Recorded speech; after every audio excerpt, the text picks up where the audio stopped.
to the cloud. Well, welcome everybody. It is fantastic to have you here tonight for night number 2 of our judges training and review of some of the rules for contest season for 2020 and 2021. My name is Scott Brown. I am the Program Quality Director here for District 11, and I'm excited to be able to bring you a bunch of new information, not just on how the judging will work, and what you need for chief judges and those sorts of things, but also on some of the rules changes, because there are definitely some significant rules changes for this year. For my guests out there, I'm going to try to mute you. There we go. You are muted.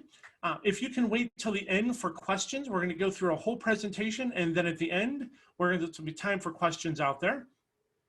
This is going to be one of those, this isn't a conversation one, this is actually a PowerPoint presentation that we're going to share and go through a bunch of information with you.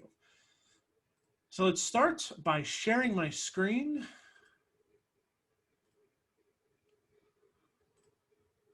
From the beginning, there we go. Everyone can see Chief Judges training. Fantastic, very good. All right. What we're going to cover tonight isn't just about the chief judge, but also about what judges do. We're going to talk a little bit about why it's important to get those ahead of time, both the chief judges and to find your regular judges ahead of time, some of the timelines that are out there, and then most importantly, we are going to spend some time going through a bunch of the rules changes, especially since we didn't have contests past the area level last year in District 11. There is really 2 years worth of some of the rules changes that are out there. We want to make sure that everybody's clear on so that there's no confusion once we get to this. The goal this year is absolutely to have a wonderful contest season comprised of both the International Speech Contest and the Speech Evaluation Contest, and be able to pull these contests off in a way that every member, and especially every competitor, feels like it was worth their time, they got something out of the effort, out of the journey, and they learned something through the experience. My goal is also that clubs learn a little bit more about how to manage their online platforms to be able to do larger meetings and more complicated meetings, such as contest meetings. Because I have a feeling there are a lot of employers out there that are looking for people with skill sets to know how to manage things like contests and multiple rooms at one time and organizing things that you would do in real life, but now we are doing on an online platform. That's what we're going to do tonight, and that's kind of the goal for what we're looking for this year for contest season here in District 11. So the first part, talk a little bit about the planning. So our dates. If you look on the district calendar, you will notice that the first date to have club contests is on January 1st. And we roll through club contests, area contests, division contests, and district contests all by the end of April.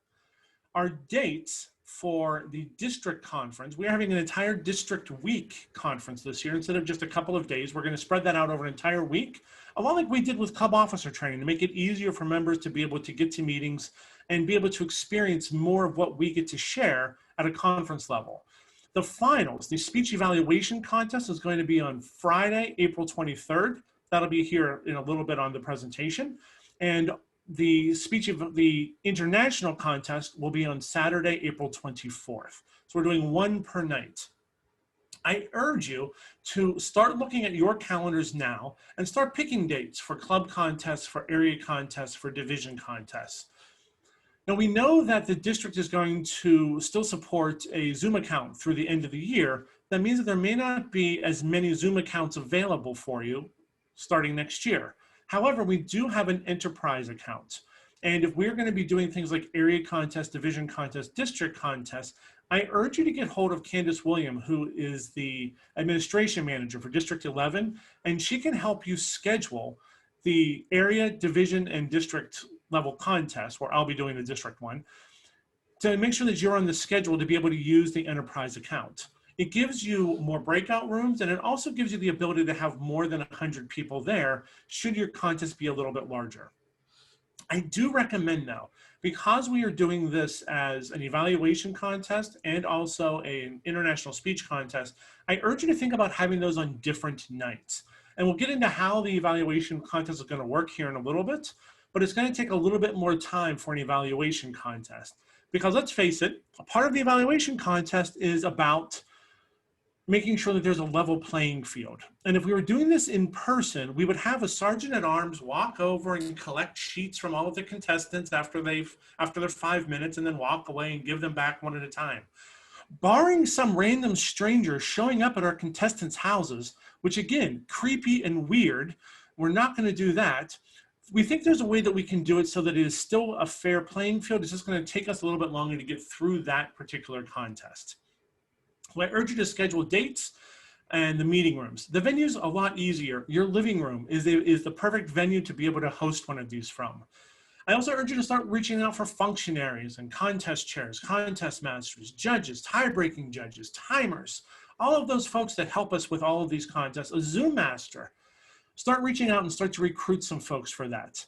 Now there's two big reasons why I urge you to reach out a little bit earlier. First, there are some rules this year about competitors not being able to help judge a contest or serve as a functionary in the contest in which they're competing. And that wasn't a rule before. So that pool is going to be lessened a little bit. However, because this is Zoom, the geographical restrictions that we often faced for finding functionaries for our area and division contests are now eliminated. It doesn't matter where you live. You can easily get onto a Zoom call from anywhere. So your pool of possible functionaries expanded significantly. And there are going to be some folks that are asked to do a lot of different meetings. Reach out to the ones that you want, and you should be able to fill that early. One of the biggest questions that I've been receiving is, why did you pick an evaluation contest, knowing that with the Zoom format, it doesn't necessarily lend itself to that sort of a contest all that well? Well, I didn't pick it because I think that evaluation is the easiest one to do, but I think it's the most valuable from a different standpoint. When you think about your Toastmasters journey, the reason why you are where you are today is largely because you connected with other members at some point. And you realize that Toastmasters is better experienced as a group than as an individual. One of the ways that we connect is by reaching out and helping others do a little bit more, take that next step forward, whatever their journey is, and investing in their growth. At a club level, the greatest way to do that is through the evaluation process. When you have somebody who's willing to walk beside you and help you grow skills that you didn't even know you needed, there's a connection that forms there. The goal behind the evaluation contest is to help us learn to develop better evaluation skills to help us build stronger communities within our clubs, within our areas, within our divisions, and within our district. This was picked not because it's easy, but because the end result can be so incredibly powerful. And if ever there was a time that we needed to connect more fully on an individual level, it's this time. Because geographically, we are all separated. Nobody is in the same room for meetings anymore, but yet we still have relationships. My goal is to have that relationship furthered by the evaluation contest. So it's why we picked that evaluation contest as a second contest this year. So I urge you to get started early, picking dates, getting a hold of Candace, and starting to get stuff scheduled so that we can all be there and help you out as much as possible for those meetings. Sound like a plan? Thumbs up if you're on board with that. Fantastic. All right. There's going to be some serious mentoring that happens through this also, because let's face it, this is brand new to all of us. One of the reasons why we chose not to have contests last year is because we didn't think we had the time to pull it off well. I know from experience as a past contestant and as a past district champion that a bad contest experience can leave a bad taste in a contestant's mouth for years to come. If we do it wrong, we will do more harm than good. I am urging everybody, plan early and play often. By play often, what I mean is try out the processes that you're going to use for your contest at meetings. Have a club contest that doesn't count towards your actual contest, but is just a trial run to figure out how to use breakout rooms. How do you use all of these different functionaries? How are you going to use the timers? How is this whole thing going to work? We had a conversation right before we started this meeting about how do you do the timing backgrounds, the red, yellow, and green backgrounds for the timers. There's going to be a lot of things we're going to have to mentor all of our functionaries, all of our role players, getting them the right scripts to be able to say, to make sure that we flow this as easily and as effectively as possible. The goal is to have great contests. So preparation is incredibly important for that. The contest chair, it's the first person defined. We're a couple months out from when we start. We start January 1st. We're just over 2 months away from that point. This would be a great time to start reaching out and finding a contest chair. Now, for those of you that are new to the whole contest thing, 3 biggest roles. Contest chair is in a very important role because they kind of manage the entire process. The contest master is basically the Toastmaster of the day for the contest, and the chief judge is the one that separates to ensure that there is confidentiality and accountability from all of the judges that are out there. This is the time to be reaching out and finding a contest chair for your club contests and for your area contests and division contests. If you're doing a division contest, it can count towards your HPL project, which is, I believe, level 4, level 5 in almost every one of the paths that are out there. So if you're looking to do something bigger, this is an opportunity to be able to do something like that. But start this process early. Find yourself a chief judge, find yourself a contest chair, find yourself a contest master. You get those 3 things and you can start to roll through the process. So what does the contest chair do? Not only do they help find the judge and the contest master, but they're going to make sure that every contestant is briefed. The rules are going to be different this year when it comes to speaking. Our speaking area, much different than what it used to be. It's going to be the computer screen. As long as you fit within the computer screen, you're good to go. Now that means that if you watched the international finals last year, nobody was sitting in a chair during their content when they were actually competing. Everyone was standing up. So there is a difference. You're going to have to practice for where that is for contestants to be able to help them understand where they can go, where they can't go, how to stay in frame. And part of that also is to help our contestants get ready for international semifinals should they win the district final and move on to that, because there are some rules about where the speaking area is in district finals. If you watched the finals this year, the winner, the international winner, did a magnificent job of using this little square in front of them as a stage. He did a magnificent job. And even though there were some other really good speeches, he separated himself significantly by knowing how to use the space. The contest chair will help make sure everyone understands where the spaces are and to help them with any questions they may have. They're also going to be in charge of drawing for speaking order. Can't quite draw numbers out of a hat this year because everyone would draw the same number out of the same hat, and that would be kind of weird. So there's going to be a bunch of different ways that we can do that. We can do it with playing cards on a screen. There are some randomizing programs that are out there. The choice is going to be yours to how that works, but contesters are going to have to figure out how to draw for speaking order in a way that makes sense to them, to their contestants, to their club, to their area, to their division, so that it works out well for everybody. They're also going to have to secure a test speaker for the speech evaluation contest. Now, this is a little bit different this year because the test speaker can't be competing in another contest this year. So in other years, the test speaker could be somebody that was competing in one of the other contests, but not necessarily in the evaluation contest, gave people a chance to speak. They need to be separate this year. The other thing is that in past years, there were really no guidelines about what kind of a speech someone was going to give. I have heard some rambling, just diatribes over the years that passed off as a test speech. This year, the rules are really simple. They need to either be a contest type speech or something that would fit into one of the projects for Pathways. So it's not something that someone can just walk in front of a camera and just start to speak. There should be a form and function for the speech itself. And that means also make sure that they get credit for it within Pathways, that it's not a free speech. Never give free speeches. Always get credit for them for your Pathways. But contest juror, make sure that they're ensuring that there is a test speaker. When we get to the contest, the chief judge has a different role than the contest chair. They are going to be responsible for eliciting and securing voting judges. Now, there are 2 types of voting judges. You have the regular judges, and you also have the tie-breaking judge. Two separate categories. A tie-breaking judge cannot be a regular judge. Their ballots do not count unless there is a tie.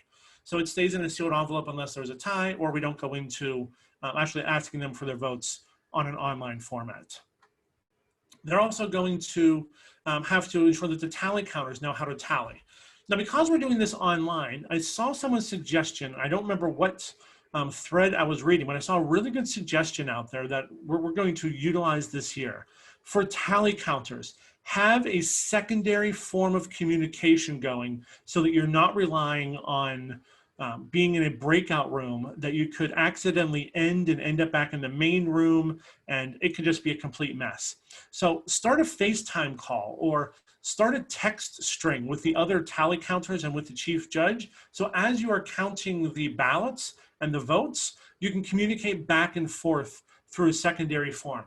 We all have smartphones. And at some point, you can just use that smartphone to either do a video chat with somebody. You can use a secondary meeting if you want to. If you wanted to do something on your phone, text strings work. But that secondary communication, I think, eliminates a lot of the errors that are out there when it comes to accidentally getting back into a room you didn't want to be in or accidentally disconnecting yourself from a call that you need to be on.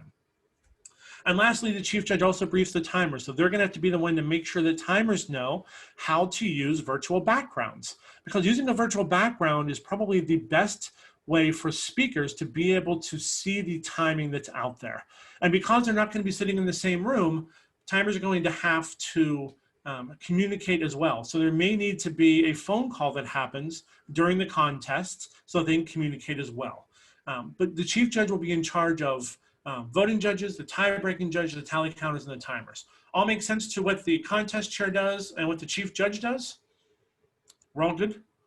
Fantastic. All right, timelines.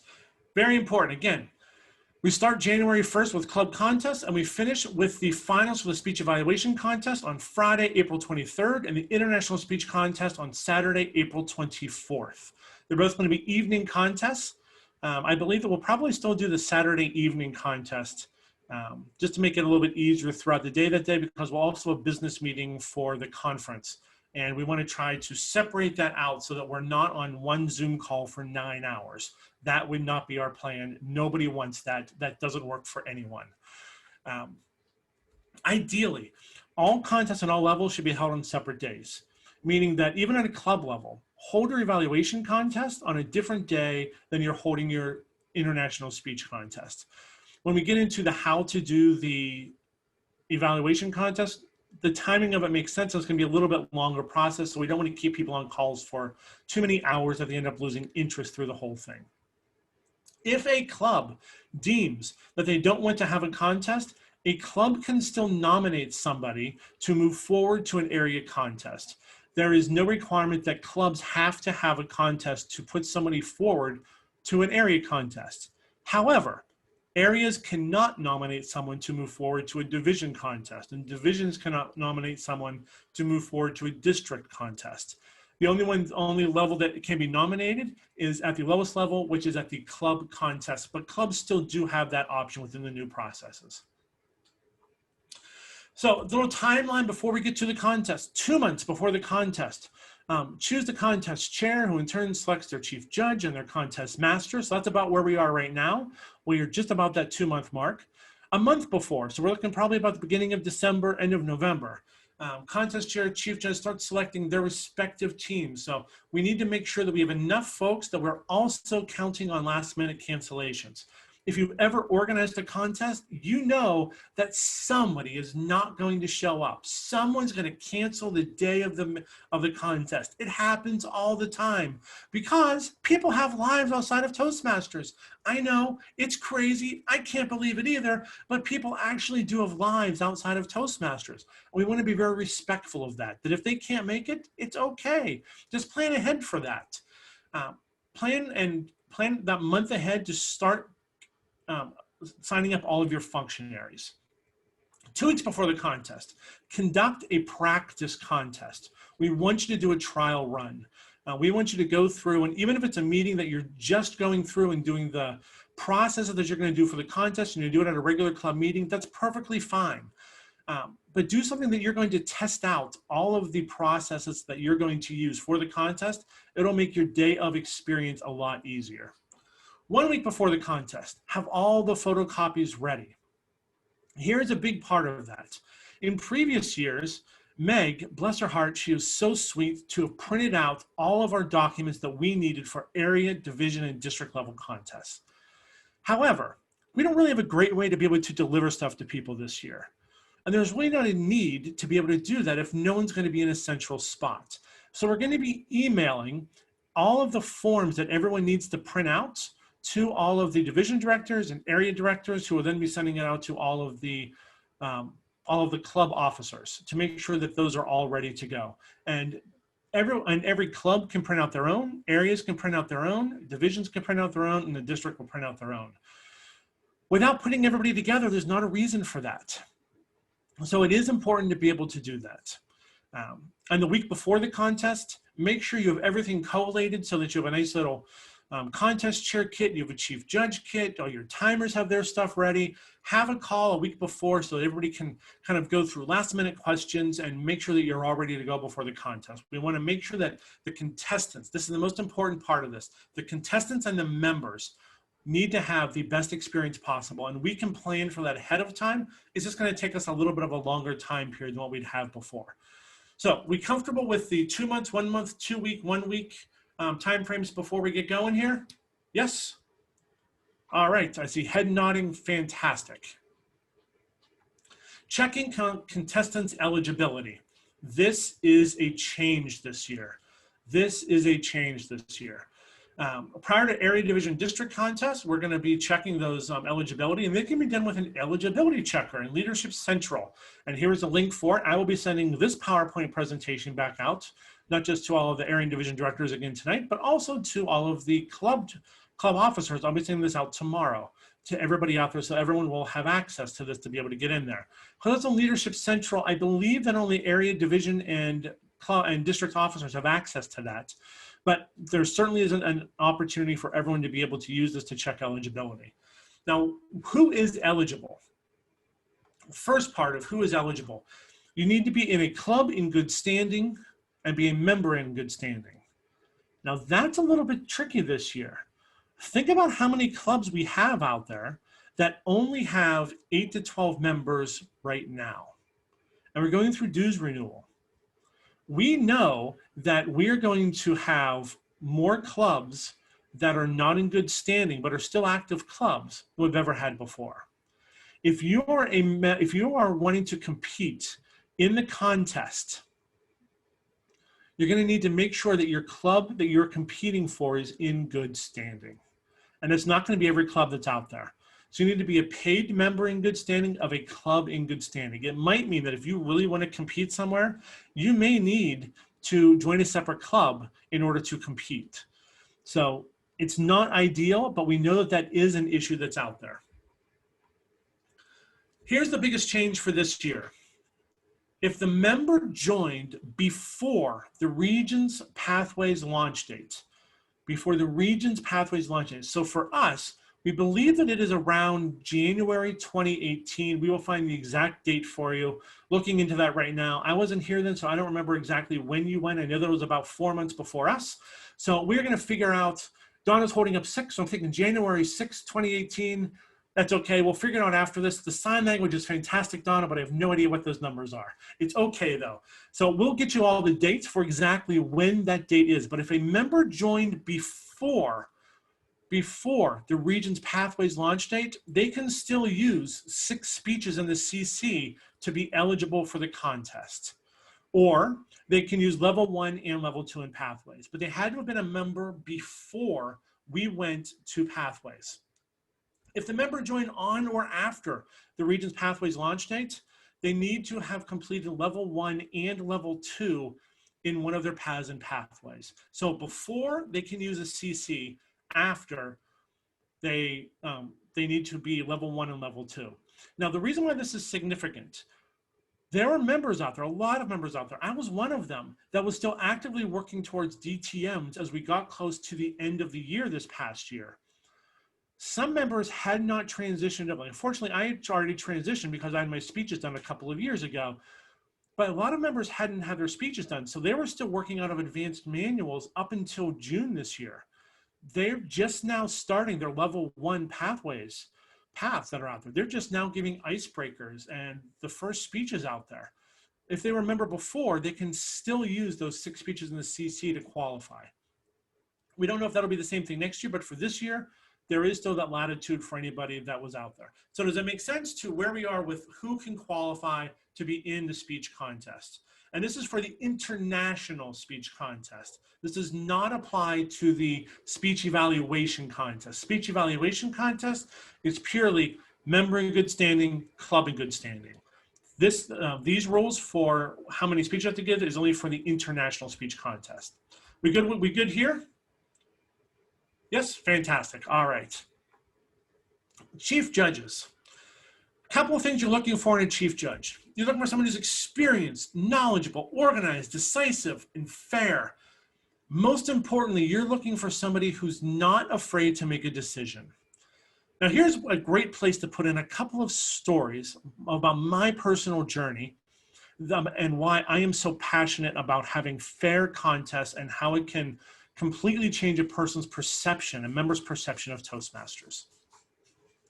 So in 2015, right before we moved to Fort Lauderdale, I was going through the contest season in Orlando.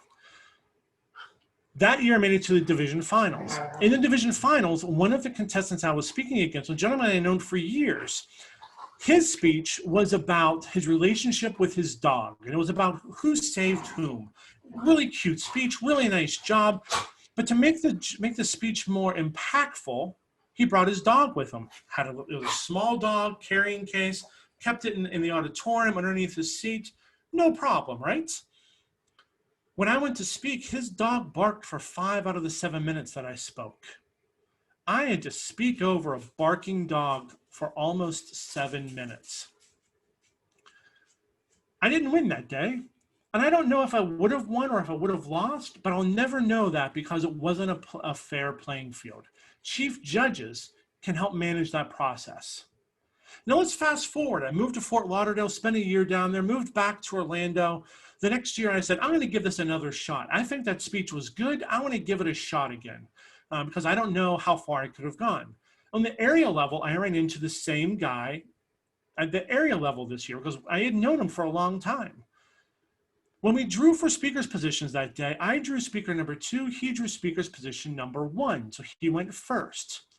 Now remember, he had been there and heard my speech a couple of years before, and he and his mentors had been in clubs where I'd gone and practiced my speech, ramping up to the area contest.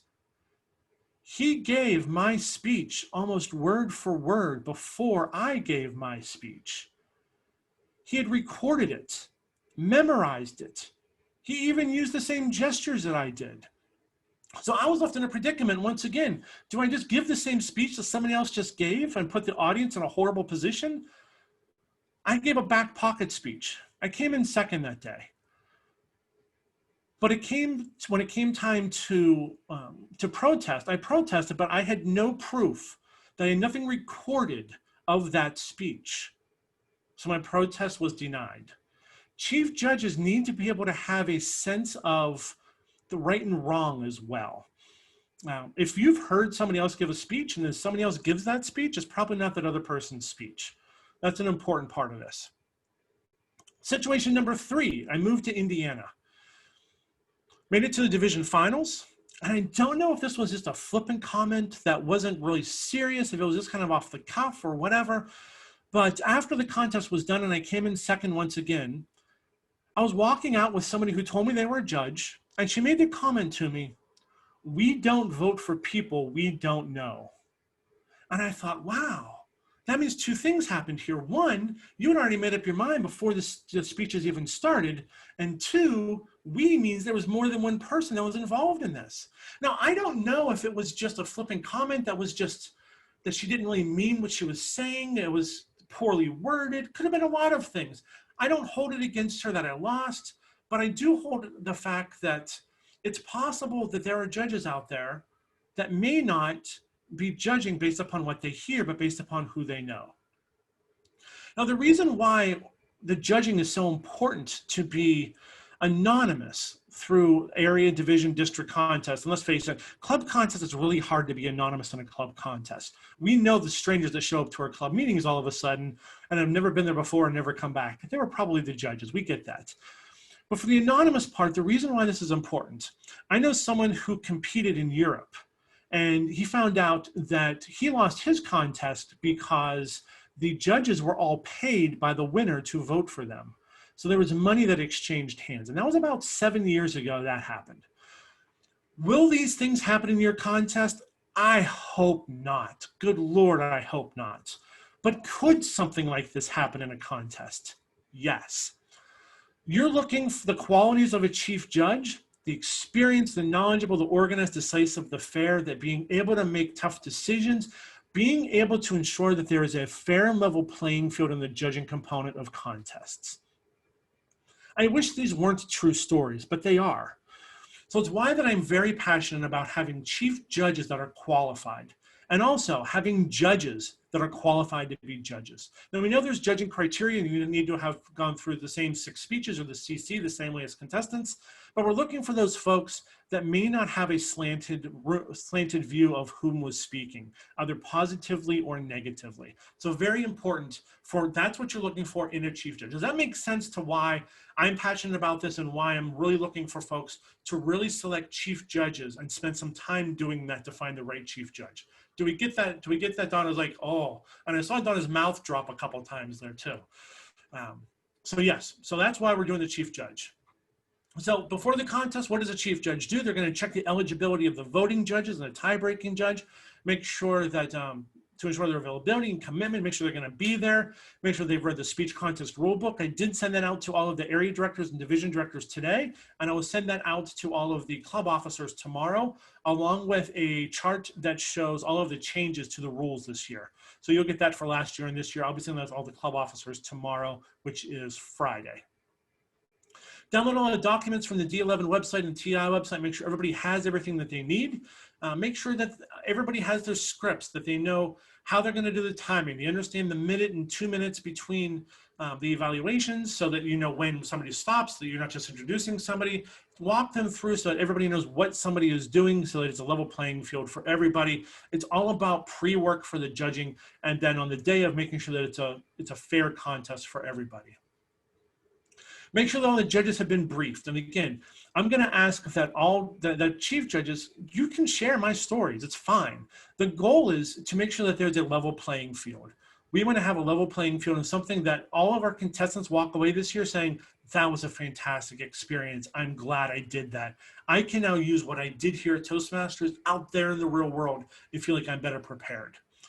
They're going to ensure that balance and timekeeping sheets are done, oversee the tabulation. Again, if the tabulation, really, I do suggest using some sort of third-party type of technology for that, dealing with protests if there are any, and giving the results to communicate that towards the end. So that is what a chief judge actually does. The judges. This is how the judges actually fill out forms. This is the judging contest for the International Speech Contest. This is the ballot that a judge would use. And if you notice, there are specific parts. It's broken down into content, development, and language. And then within each section within there are point ranges that you are going to use, the judges use to be able to score somebody who's judging. Now, this is one of the advantages I think that we have for doing contests remotely. We have doing contests virtually this year. Nobody can see who has the clipboard and is writing and taking notes during the contest. Our judges will actually be anonymous this year, unless a contestant's going to your house. And why would they do that? The judging is going to be completely anonymous. Way easier for judges, more comfortable for the judges. So much easier for that process to be able to go through and score. I do recommend, and after having been a judge in many contests over the years, I recommend that find yourself a system, the one that I have used and I found the most beneficial and the easiest. Start with 100 points and then mark down when you see something that you don't like or that doesn't fit within the criteria that you're looking for that, so that you can deduct from 100. Otherwise, if you're just trying to assign numbers at the end, it's really hard to decide between 13 and 14 or 15 if you haven't written down any sort of issues going through it.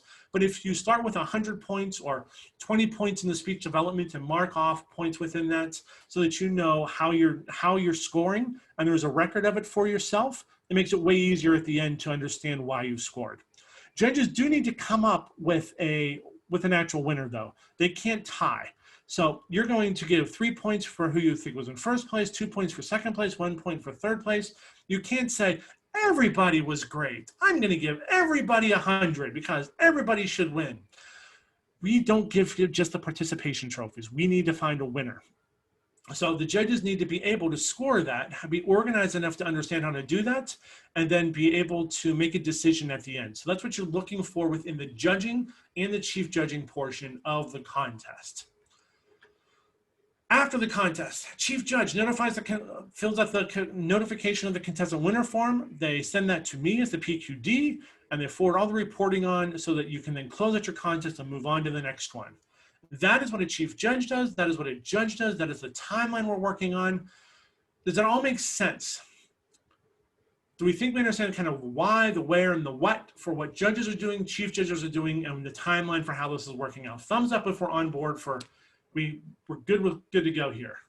Fantastic. I got 2 thumbs up from Don. That's a good sign. So moving on to the speech rulebook. There is some stuff that has changed for this year, starting with the eligibility of contestants.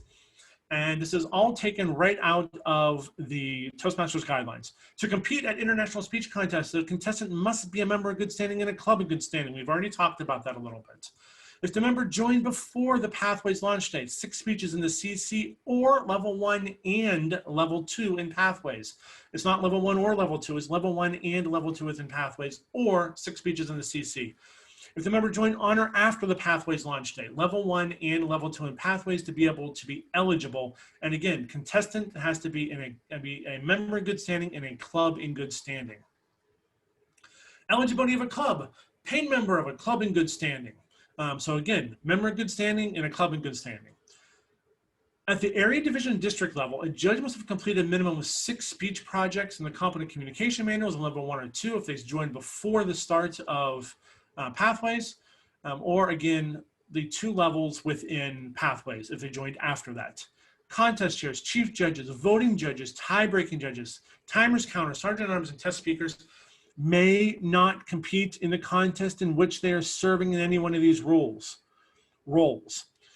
The rule is that they can't be a functionary in the same contest in which they are competing. To make this fair and to eliminate all bias here, if a member is competing in the international speech contest, they cannot be a functionary in a club, area, division, or district level international speech contest until they've been eliminated, However, they can help out with the evaluation contest. The same holds true for somebody participating in the evaluation contest, cannot be a functionary in any of the other evaluation contests until they've been eliminated. They can, however, if they're not competing in international, they can help out in international. So you just can't help out in the same contest in which you are competing. It's another good reason to separate the nights of the contests. So if you are doing evaluation one night, international a different night, you can more easily set aside the members who want to help but can't help in one of the 2. You put them on the same night, you're really tying your hands a little bit to who you're going to get to help you. So another reason to separate that out. As always, contestants may not present or may and must not present any educational sessions, serve as a contest chair, chief judge, or chair on the event committee at the event in which the contest is held. So if you are competing, you do not get to give education sessions during the week of the during the week of the district convention. Our district conference is going to be, I believe, 7 nights, like we did for club officer training.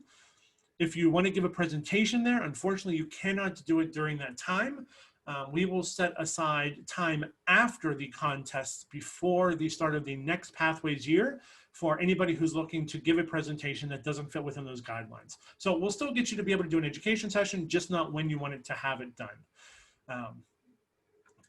very similar to the way it has been in past years. The only difference is this year now, kind of like this past year, we're able to do an educational segment that starts right after the elections and then rolls into the following year. After the contest is done and they've been eliminated, they can then give education sessions going forward with that. Contest judges, chief judges, voting judges, tie-breaking judges, timers, functionaries, and may not compete in the contest in which they are serving in any of these roles. That means that you can't be contestant number 1 and also the timer. That should never happen.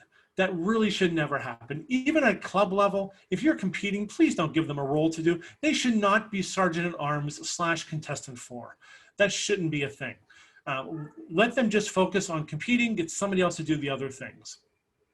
If you have a member who is in more than one club, and meets all the eligibility requirements, they are permitted to compete in the club contest in each club in which they hold paid membership.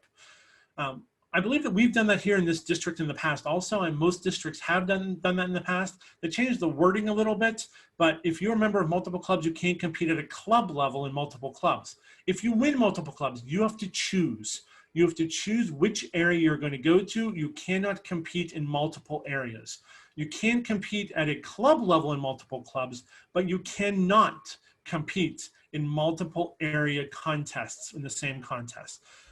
However, so let me explain this a little bit deeper. If you are competing in the international speech contest and you're a member of 2 clubs, let's say you're a member of LOT and you're a member of Pioneer 17, just because they're clubs I remember the names of very easily. And you win the international speech contest for both of those. And let's say that those are in different areas. You could, if you want to, if you won the evaluation contest in both, and if you won the international speech contest in both, you could decide, I want to compete in the area contest in one area and the evaluation contest in a different area. You just can't compete in 2 area contests for the same contest. So you can't compete in area twice for international, and you can't compete in area twice for evaluations. But you could choose to compete out of area 36, I'm just picking a number here, for one contest, and area 32 for a different contest. That does work, but you cannot enter multiple area contests for the same speech contest. So you can't do it for the same area. You can't do it for the same evaluation, and you can't do it for international. Does that make sense? Yes? All right, fantastic. This is a big one for this year. Contestants must not reference another contestant or a speech presented by another contestant from the platform at the same contest in which they are competing. Once again, you can't draw back on another contestant's speech at the contest in which you are competing when you're on stage. Now, I know that would have disqualified me in past years. There are a lot of really good speakers out there that draw on previous speeches that they've heard that day and weave that into their speech. It's a technique that's been used all the way through international, but it can't be done anymore. They've said that it gives an unfair advantage to those who speak later in the contest, and it really does, because you get to hear everybody else's speeches. And if you want to take notes, if you want to weave something in from speaker number 1 and you're speaker number 9, you have like half an hour to figure out how to do that. Whereas speaker number 1 never has that opportunity because everyone comes after them. So in order to take that sort of unfair advantage out, they said you cannot reference any other contestant or any other speech by any other contestant from the platform in the same contest. That's going to hold true for evaluations. That's going to hold true for international speech as well. It's got to be your own stuff. You can't be inspired by somebody else's work, even if you give them credit. If they're competing, you can't take something from their evaluation or from their speech and put it into yours. Which would have been interesting, that had that year that I ended up giving a pocket speech because somebody gave my speech right in front of me, I would have been given the exact same speech and really put a judge in a precarious position to whose speech was it. But because I'd be referencing another contestant's speech, I would have probably been disqualified for that anyway, just because of this rule. So it makes it a little bit different, but I think it does make it a little bit more fair as well. Protests limited to eligibility, originality, and referencing to other speeches contestants must be lodged by voting judges and or contestants, not anybody in the audience. So if you have somebody sitting out there that they're listening to a speech and they're like, I've heard that. That's a Simon Sinek speech. I've heard that before, or I heard that as a TED Talk somewhere. They ripped that off from somebody. It can't just be somebody from the audience that lodges a protest. It's got to either be a contestant or a judge that lodges the protest. When that happens, we give an opportunity for the contestants with whom the protest has been lodged against. They get the opportunity to explain themselves, to be able to talk through why they did what they did, and maybe their work was their work and their stuff got ripped off by somebody else. It's very possible. I've seen it happen. I'm living proof of it. So we are going to ensure that there is a conversation that happens between the chief judge and whomever the person that protested, so that we get their side of the story as well. It's not an automatic disqualification. There's a conversation that happens, and then a decision is made. Contest officials may not serve more than one role for the same contest at the area, when practical, division, district, region, quarter, semifinal, finals level. That means that once we get to area levels, we shouldn't have timer/ballot counter or sergeant at arms/contest master. They need to be separate people. We need to have separate members for that. But fortunately, because we're doing this virtually, our pool of whom we can select to help us out isn't even limited to just District 11. We can pick people from other districts to help us out. Case in point, I am a chief judge for a contest happening in Altamont Springs, Florida, in my original club at the end of October, which is a great chance to run through this and figure out how this whole thing is going to work online. So if you're looking for some practice, I'm looking for judges. But you can also do that if you're looking to recruit people to help you at an area, division, district level, you can reach out to people outside of your geographic area to help you out. All that matters is they can get online. It doesn't matter where they're sitting. So if somebody wants to reach out to Heritage to help out, even though he's in London, perfectly cool, you could do that. And knowing Heritage, I bet he's gonna be all in to help somebody out throughout this contest season. I would not be surprised to see him somewhere. He could even compete for all we know, because he's a member of Pioneer 17, so there's no reason why he can't compete in the contest even though he's in London. Our geographic boundaries have been eliminated this year, and for that, I'm very grateful for this situation. That's the only thing I'm grateful for with the situation, but that's a good one. For the way that people are going to be introduced, they made sure that it's consistent for everybody. So for international, humorous, and tall tales, so we're just doing international, contestants must introduce each contestant by announcing their name, the speech title, and their name. What that would look like is if Laura Anderson was competing and her speech title was One Fine Day, she would be introduced, Laura Anderson, One Fine Day, Laura Anderson. I'm not putting DTM or district director or area director. None of that stuff goes in it. It's just her name, the title, the name. For evaluation contests, the contestant will be introduced by using their name twice. So if Donna was contestant number 3 in the evaluation contest, which unfortunately she's not eligible because she's a division director, we would introduce her as contestant 3, Donna Caseborn. Donna Caseborn. And that'll be the introduction. We do that for everybody so that nobody gets an unfair advantage during the introduction portion as well. Test speech, contest type speech or project using from the Toastmasters Pathways learning experience. We're using that again, Toastmasters wants us to do that and make sure you get credit if you are doing a test speech. Evaluation contest. Here's a big rule. After 5 minutes have elapsed, no further preparation is allowed, and all contestants must hand in their copy of the evaluation contestant notes sheet to the contest sergeant at arms. We can't do that. Nobody is showing up at our contestants' houses. Again, creepy and weird. What I'm thinking, and the way that I've talked through this with some other PQDs that are out there who are doing evaluation contests, we're looking at doing, instead of having a live speech, having a recorded speech, so that you can put 8 different contestants in 8 different breakout rooms. You can then, when you get ready for the contest, you can then go to room number 1 and you can play the speech for room number 1. And at the same time, maybe at that point, play it for everybody who's in the audience watching as well. Let them watch the speech, give them their 5 minutes. During their 5 minutes, Sergeant at Arms in room 2 plays the contest speech for room 2. Contestant number 1, then when their 5 minutes are done, they get brought back into the main meeting room. They give their evaluation. At that point, contestant number 2 will be done with their 5 minutes. They come back into the room, they give theirs, and you just stagger it through. So you have somebody watching a speech and all the rest is just hanging out. And then when they're doing their notes, the next person is watching the speech. And then when that person goes in to deliver their evaluation, the next person watches their speech, and you stagger it. That's going to make contests a lot longer. For clubs, you're probably looking 4 or 5 contestants most, I would think, especially if you have a smaller club.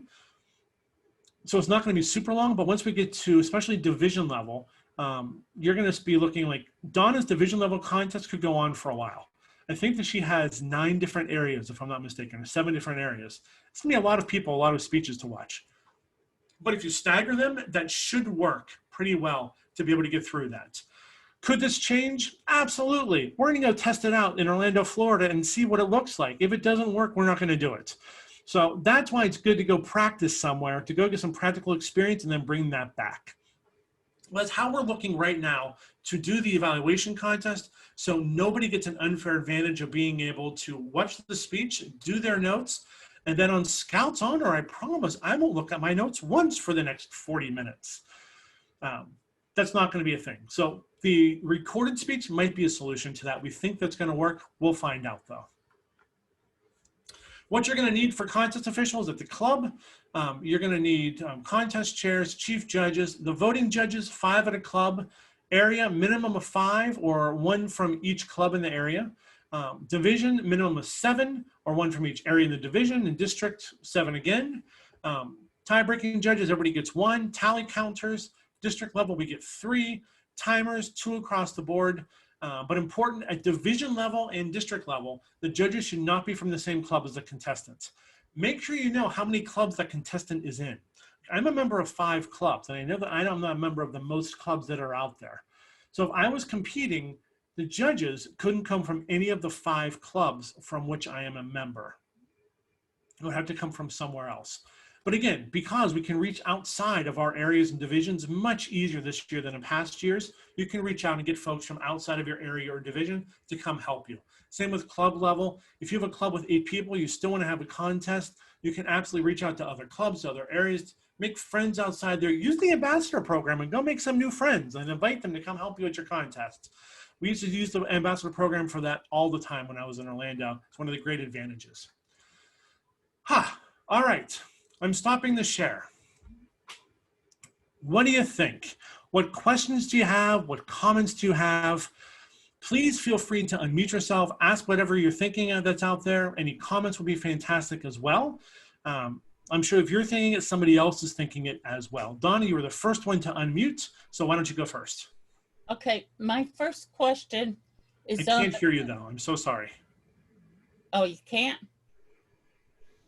Because I'm unmuted. I can hear. I can't hear either of you. Oh, apparently my speaker timed out. So sorry. Oh, That would be why I couldn't hear anybody. Sorry about that, Donna. Go ahead. yeah. My first question is about the Zoom platform. Mhm.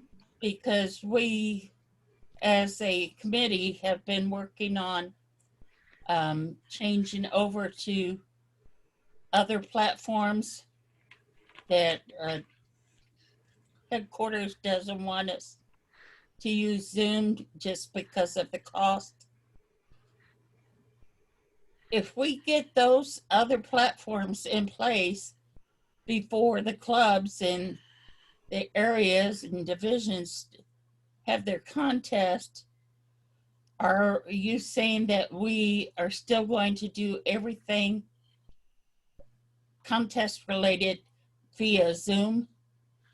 You could use other ones. There is a chance to use other ones. So let me answer this in two parts. So first, it's not that Toastmasters doesn't want us for the cost to pay for Zoom. Toastmasters doesn't want districts in club business. So Toastmasters wants districts to be separated from what a club does, so that there's no big brother standing over you, that here's this thing, you have to use this thing, or the perception of here's the thing you have to use.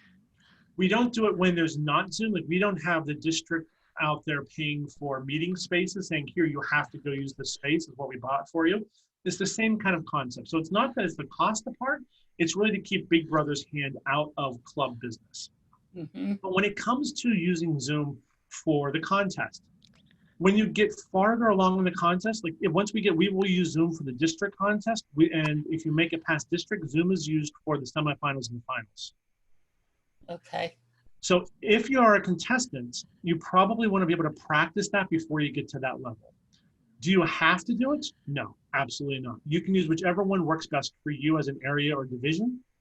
But at district, we will use Zoom, and Toastmasters International will be using Zoom for quarterfinals, semifinals, or I'm sorry, for semifinals and finals. Okay, my next question to that Mhm. is I was supposed to hold a division council meeting this past Monday, Mhm. and Candace Williams had sent me everything. Okay. But when I tried to start it, I think it was my computer that was having connection problems.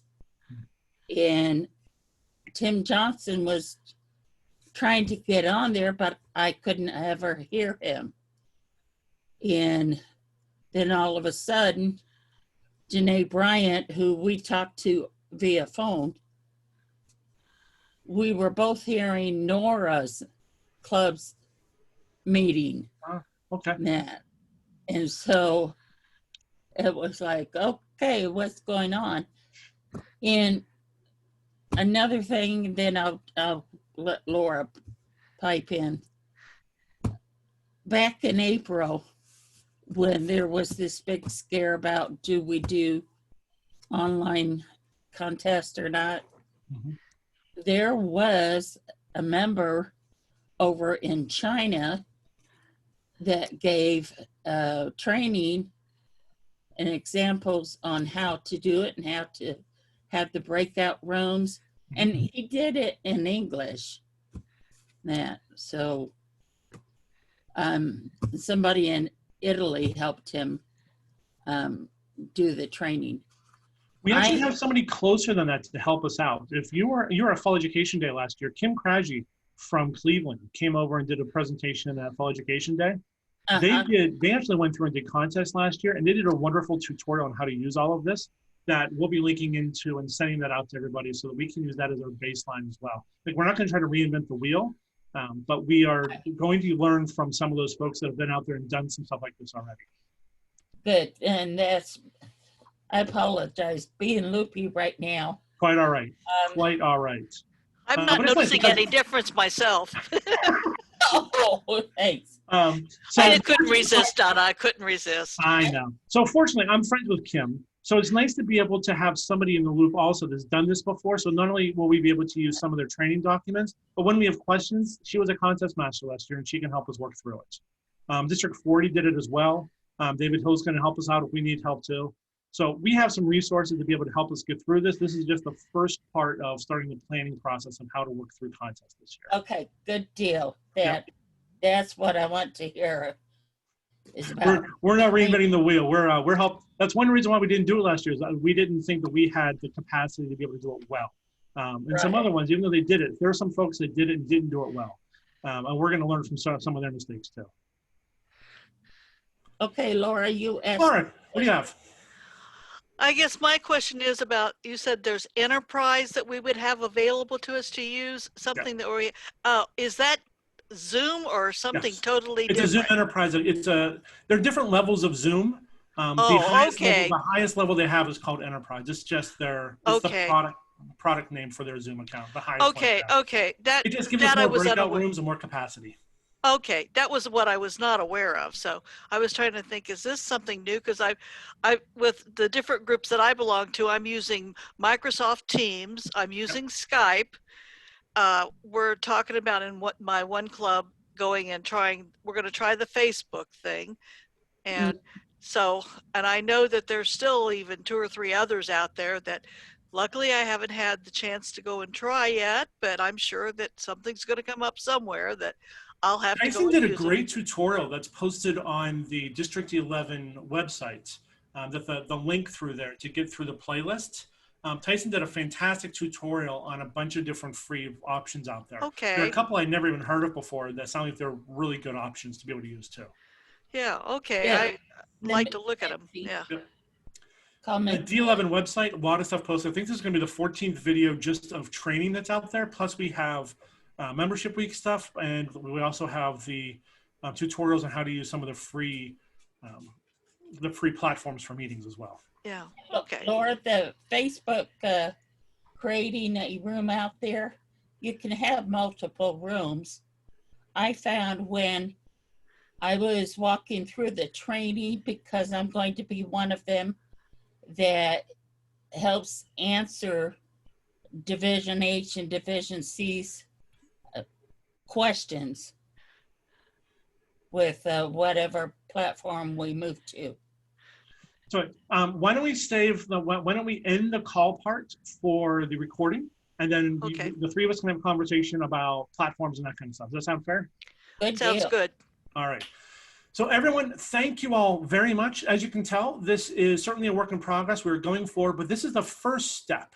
You'll notice in a couple weeks, we start talking about how to actually hold the contest. And then we'll be starting to walk through the processes that you'll use to actually do breakout rooms and how all that's going to work and how to get in and practice it. So I thank you all very much. When you have questions, please don't hesitate to reach out. You know where to find me. My name is Scott Brown. I'm your PQD. I think everyone knows that by now with the amount of emails I get. I am certain that most people know who I am at this point. So I thank you all very much for your time, for your attention. I look forward to having a fantastic contest season. And as always, my friends, toast on, everybody.